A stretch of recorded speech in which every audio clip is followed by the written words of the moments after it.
Humiling ng isang taong extension si Interior Secretary John Vic Remulla para sa serbisyo ni Police Brigadier General Hansen Marantan. Ayon sa kalihim, sumulat ito sa National Police Commission o NAPOLCOM upang hilingin ang extension bago ang mandatory retirement ng general ngayong Hulyo.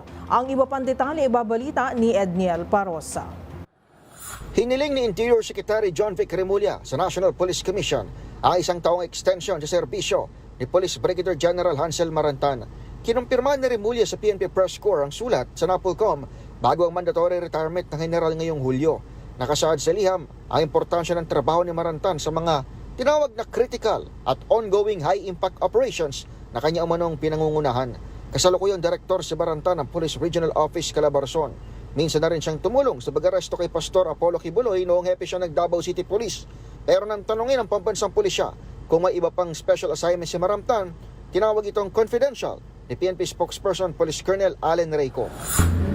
Yung pong operations that the good secretary is referring to operational matters. So we will not be able to discuss what these matters are.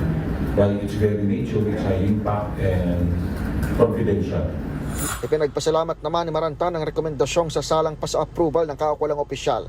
Nabatid na ang DILG Secretary rin mismo ang pinuno ng NAPOLCOM. Pero sa ngayon, nakatutok si Marantan sa pagpapanatili ng kaayusan at public safety sa kasalukuyan niyang area of assignment. Para sa MBC TV Network News, ako si Edniel Parrosa ng DZRH. Una sa Pilipinas, una sa Pilipino.